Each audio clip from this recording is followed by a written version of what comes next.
Olá, amigo, amiga, tudo bem? Seja bem-vindo ao nosso canal. Eu sou Admário Teixeira e hoje eu trago mais um estudo bíblico para você que gosta de esmiuçar as escrituras, para você que gosta de ir nas curiosidades, entre linhas, podemos dizer assim, da palavra de Deus. E assim, hoje nós estaremos com um estudo que com certeza vai te ajudar muito no seu crescimento espiritual. Nós iremos falar sobre o tanque de Betesda. Isso, tanque de Betesda, que fica na cidade de Jerusalém, em Israel. Vamos falar do que é que acontecia ali. Será que realmente um anjo vinha dos céus de tempos em tempos e agitava aquelas águas? Será? Coloca aí nos comentários qual a sua opinião com relação a isso. Se realmente tinha um anjo que vinha ali, ou se não tinha anjo nenhum, ou se era criação da cabeça das pessoas, ou se eram apenas as pessoas que criavam isso no seu próprio imaginário, entendeu? Então eu quero desde já te pedir que compartilhe, que curta. Se você não faz parte ainda do nosso canal, se inscreva no nosso canal, é gratuito. A gente não cobra nada por isso, até mesmo porque o YouTube é uma plataforma gratuita, mas a sua inscrição aqui me ajuda muito. Além do que, quando nós postarmos qualquer vídeo aí com estudos bíblicos relevantes, você será avisado pelo próprio YouTube. É para isso que servem as inscrições. E também para a gente criar uma comunidade de estudo da palavra do Senhor. Aqui você pode falar o que você quiser, desde que não venha com ofensa, né? Claro. Não faz parte do reino de Deus ofensas, ok, querido? Mas você pode concordar, discordar, você pode me dar informações, porque a melhor coisa que existe é quando nós somos um estudante da palavra de Deus. E estudante não quer dizer que a pessoa sabe tudo, até mesmo aquele que ensina. E pelo contrário, quem ensina aprende muito mais do que aqueles que estão sendo ensinados. Não sei se você sabe disso, né? Hoje eu quero me ater a justamente essa passagem bíblica que está no livro de João, capítulo 5, do versículo 1 ao 9. E o texto começa assim: havia ali um homem enfermo, havia 38 anos. Observe, queridos, 38 anos que o sujeito estava enfermo e ficava ali à beira do tanque de Betesda. Jesus, vendo-o deitado e sabendo que estava assim há muito tempo, observe, Jesus não havia nem nascido ainda. Quando isso aconteceu, Jesus deveria ter por volta de 32 anos, mais ou menos. Quer dizer, Jesus não havia nem nascido ainda e aquele homem já estava ali. Imagina só, né? E aí vamos lá, dando continuidade à leitura. Vendo o deitado, sabendo que estava assim há muito tempo, perguntou-lhe: queres ser curado? Antes de nós continuarmos, eu gostaria de te indicar um vídeo que está passando aqui no card aqui. O que queres que eu te faça? Que é a continuidade desse vídeo, né? A pergunta que Jesus fez para Bartimeu foi: o que queres que eu te faça? E agora Jesus faz uma outra pergunta para uma outra pessoa que precisava de ajuda. Queres ser curado? O primeiro ensinamento aqui desse nosso estudo bíblico é que Jesus não vai fazer nada que você não quer. Você precisa querer para você ter. Se você não quiser, você não vai ter. Está escrito em Isaías 1, versículo 19. Se quiseres e me obedeceres, comerás o melhor dessa terra. Então eu preciso querer. Se você não quer, jamais Jesus vai fazer. E muitas das vezes nós não queremos porque nós achamos que nós não merecemos. Muitas das vezes nós não queremos porque achamos que aquilo não é para nós. O querer é fundamental para que Deus opere. Tem um texto, se eu não me engano, que está no livro de Efésios, que diz o seguinte: na mão do Senhor está tanto o querer como o efetuar. O querer e o efetuar. Então o querer de nós, nosso querer, faz com que Deus efetue aquilo que Ele quer fazer. E Ele quer nos curar. Se Jesus se aproximava das pessoas e perguntava o que ela queria, é porque se a resposta dela fosse sim, Ele faria. Então assim, Jesus muitas das vezes está nos perguntando o que Ele quer fazer na nossa vida. E aí eu já começo esse vídeo com essa reflexão. O que é que você quer que Jesus faça na sua vida? Amém? Então, assim, a primeira informação com relação ao tanque de Betesda é que, com certeza, era um lugar de dor, mas também um lugar de promessas. Imagine só um hospital ao ar livre, cheio de doentes, cegos, paralíticos, pessoas sofrendo. Naquele lugar não tinha nenhum médico, não tinha nenhuma assistência, né? Não tinha ninguém chegando ali e passando bálsamo nos ferimentos das pessoas. Tinha, claro, como existe hoje, quando você sai à noite e você anda pelas grandes cidades, você vê grupos de pessoas fazendo caridade, dando alimento, tal. Mas ali não era bem um hospital ao ar livre, certo? O que havia ali era uma esperança de milagre. As pessoas tinham essa esperança de que o milagre poderia acontecer a qualquer momento na vida delas. O tanque de Betesda, nós podemos dizer que era um lugar de esperança. O tanque de Betesda era talvez a única esperança daquelas pessoas que estavam ali, que não eram poucas. Mas era um lugar de longa espera e um sofrimento coletivo. E Jesus entra ali não como espectador, simplesmente para olhar curiosamente o que acontecia no tanque. Ele foi lá com a solução definitiva. Mas o que realmente era o tanque de Betesda? O tanque de Betesda, ele ficava localizado no lado norte do Monte do Templo, próximo à Porta das Ovelhas. Que porta seria essa? Era a porta por onde passavam as ovelhas que iriam para os sacerdotes que sacrificavam essas ovelhas lá no templo. E o nome Betesda, tanque de Betesda, aparece apenas nos evangelhos de João. Os outros 3 evangelhos, Marcos, Lucas e Mateus, não faz referência ao tanque de Betesda. No ano de 1888, os arqueólogos fizeram uma escavação em Jerusalém, nesse local, e encontraram o tanque de Betesda. O tanque de Betesda não seria algo assim parecido com uma piscina onde as pessoas poderiam pular. Eu estive no tanque de Betesda no ano de 2011 e 2012. Nós estivemos ali no tanque de Betesda. E ele é muito profundo. Para descer no tanque de Betesda hoje, se você for a Jerusalém, você vai descer várias escadas até chegar ao local. Então, realmente era impossível, podemos dizer assim, um paralítico conseguir chegar até o lugar onde tem água, lá embaixo no tanque de Betesda. São 2 grandes reservatórios, divididos por uma muralha e separados em 5 pórticos. Exatamente como está escrito no livro de João, capítulo 5, versículo 2. Pórticos quer dizer são partes, 5 partes, né, dividido por uma grande muralha pelo meio. Tem uma muralha que separa um tanque de um lado, um reservatório de um lado e outro reservatório do outro lado, ok?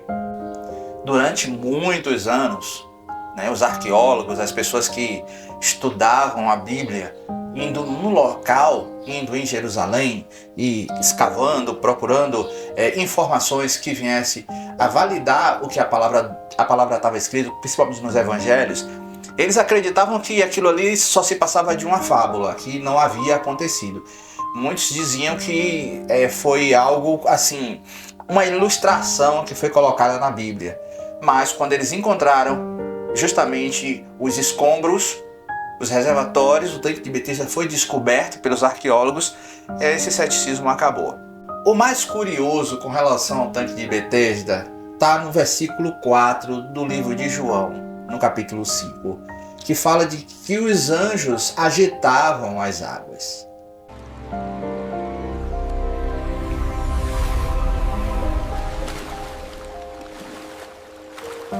Os anjos agitavam as águas e que as pessoas, quando viam a agitação das águas, pulavam ali na água para obter a cura.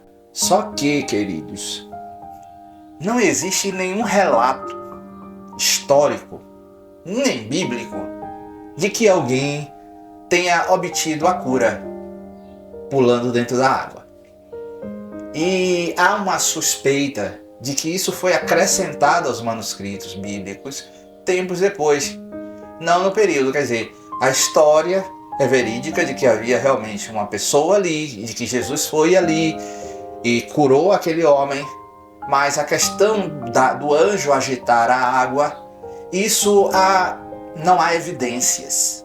Não há evidência, não há alguém que foi curado para ser testemunha de que realmente aconteceu.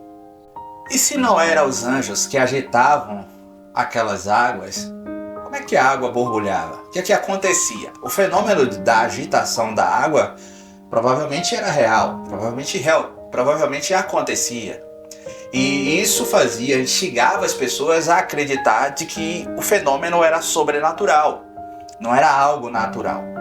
Mas os pesquisadores acreditam que esse agitar das águas era provavelmente de alguma fonte de água subterrânea, que de tempos em tempos, né, enchia o tanque, e nesse encher do tanque fazia com que as águas se movessem.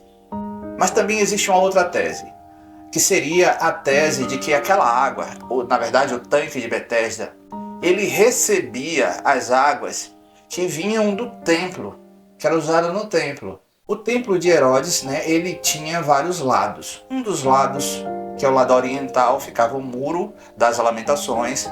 Como nós já falamos, o lado norte, que era o lado onde estava justamente o tanque de Betesda. Que esse tanque existe até hoje. O local existe até hoje. E provavelmente, pela informação que a Bíblia fala que a porta das ovelhas, ele ficava perto da porta das ovelhas, essa informação deixa claro de que naquele local onde as ovelhas passavam, as ovelhas precisavam ser lavadas para antes de ser sacrificadas. Isso está na Bíblia, no livro de Levítico, que o animal tinha que estar limpo. Então, queridos, quando isso acontecia, quando eles lavavam a água, ela escorria por um duto e ia diretamente para o reservatório do tanque de Betesda. E quando isso acontecia, as pessoas viam as águas se agitar, porque provavelmente eram dutos subterrâneos, né? Essa é uma tese. Uma outra tese é de que também a água poderia estar vindo do templo também, mas não das ovelhas, da água que lavava as ovelhas. Poderia estar vindo das águas aonde os sacerdotes se banhavam. O banho dos sacerdotes chamava-se mikveh. Mikveh é um banho de purificação antes de fazer o serviço. E essa água não era renovada. Os sacerdotes não se lavavam ali, a água do mikveh, e depois essa água era reutilizada para outros sacerdotes. Não. Havia uma forma de algo mais ou menos como se fosse uma válvula, uma comporta de pequeno porte que se abria e a água escorria, descia e ia provavelmente para lá, para os reservatórios do tanque de Betesda. E quando isso acontecia, também havia agitação. Algo interessante era que era de tempos em tempos, mas a Bíblia não fala exatamente de quanto em quanto tempo as águas se agitavam. Então provavelmente não era assim o tempo inteiro, não era toda hora que isso acontecia.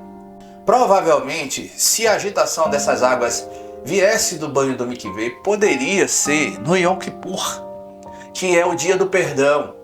Os dias que antecediam o Yom Kippur, o dia do perdão.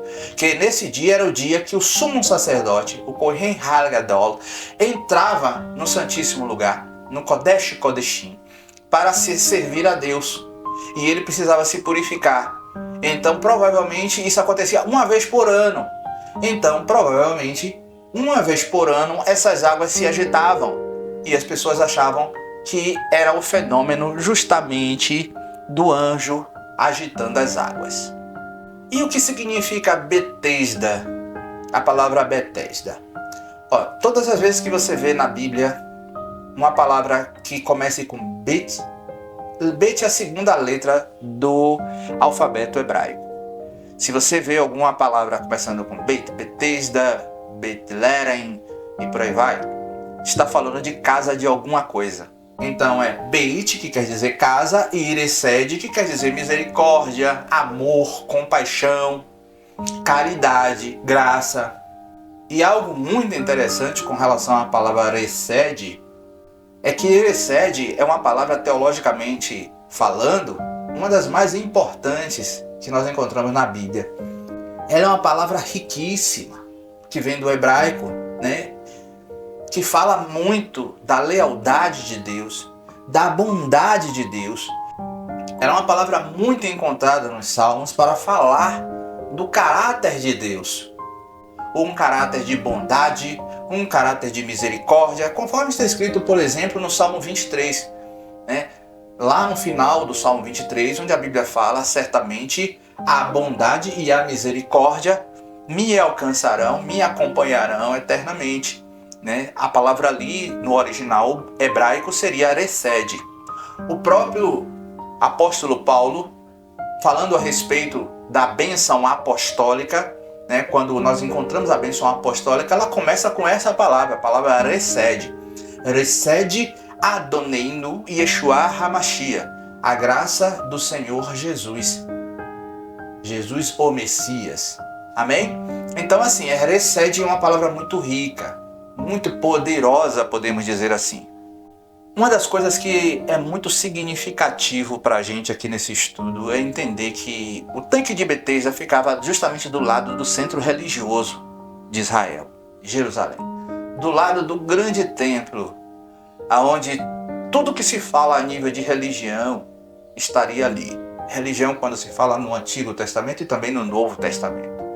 Já no templo sagrado, o templo, o Beit HaMikdash, a casa do sacrifício, deveria se falar de compaixão, de amor, porque ali foi o lugar instituído pelo próprio Deus, Hashem, para que houvesse um relacionamento entre os homens e Deus. O Antigo Testamento fala sobre isso, de como seria esse relacionamento através de ofertas, sacrifícios, ok?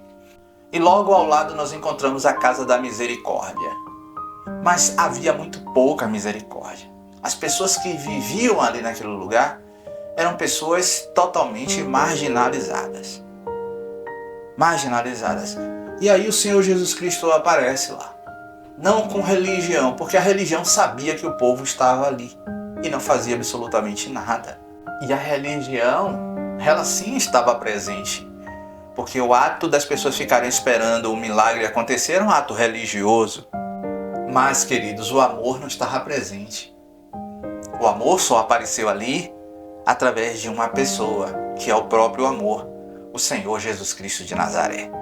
Ele é o verdadeiro amor. E quando o amor chega, a cura chega junto. Porque o amor detém todo o poder. Amém, queridos? Todo o poder está nas mãos do amor. Porque a cura, ela acontece com a presença. Presença em hebraico é Shekinah. Então, com a Shekinah, com a presença do próprio Deus, é que acontece a cura.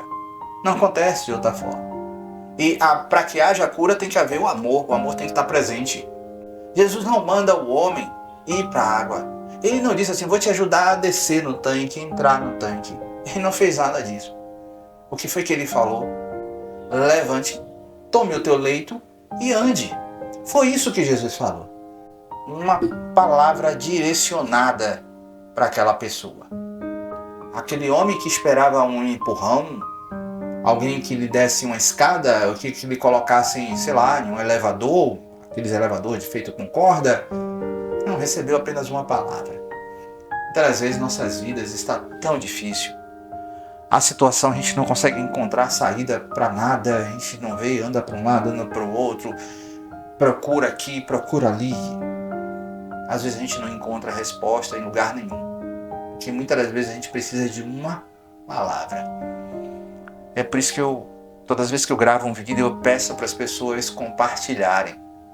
Eu lembro da história de um amigo nosso, que ele era videomaker. E ele filmava os cultos da igreja. Um dia, esse rapaz estava em casa e ele pegou a fita de vídeo que ele tinha gravado, na época era fita de vídeo VHS, e ele colocou na ilha de edição para fazer a edição do vídeo. Quando de repente o pastor que estava pregando, no qual ele estava filmando, liberou uma palavra. Liberou uma palavra ali na hora e disse: olha, você está sendo abençoado, está sendo curado. E aquele rapaz que era videomaker, ele realmente estava enfermo. E ele não tinha dito para ninguém.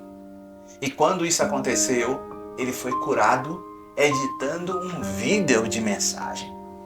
Então esses vídeos de mensagem a gente pede, olha, compartilha, curta. A gente não está pedindo isso somente para ter notoriedade. É porque eu tenho a certeza de que a palavra do Senhor ela é viva e eficaz. E ela pode trazer vida para outras pessoas. É por isso que eu não paro de fazer esse trabalho. Já pensei muitas vezes em parar. Mas eu permaneço, porque eu sei que Deus é fiel e Ele pode fazer algo muito grande, não através de simplesmente uma pessoa, um ser humano. Ele pode fazer através da sua própria palavra que está sendo pregada com fidelidade. Amém? Cristo, querido, Ele é superior a qualquer tradição. Ele é a própria água viva. No livro de João, no capítulo 4, a Bíblia fala, Ele mesmo declarou isso. Quem beber da água que eu der, de ti jorrará rios de água viva. É isso que Jesus é, certo? Aquele que nos dá a água viva para beber. A água viva que vai nos curar. E não aquela água onde o misticismo dizia que tinha um anjo ali, onde as pessoas sofriam, elas já estavam sofrendo fisicamente, e elas sofriam desesperançosas, elas sofriam iludidas com algo que poderia vir a acontecer ou não. E na verdade nunca aconteceu. E se aconteceu, ninguém relatou. Não há testemunho de que alguém pulou na água e ficou curado. Jesus não depende de crença nenhuma antiga e nem atual. O que Jesus depende é de nós querermos. Se eu disser que quero, Ele faz. Amém, querido? Se esse estudo realmente fez sentido para você, falar sobre a Casa da Misericórdia, manda para alguém que você conhece, um amigo que estuda a Bíblia junto com você, os amigos da Escola Bíblica Dominical, da igreja. Manda para lá e não deixe de compartilhar, de curtir e de fazer aqui o seu comentário. Amém? Que Deus te abençoe abundantemente em nome de Jesus. Até o próximo vídeo, se Ele permitir. E eu creio que Ele vai. Amém?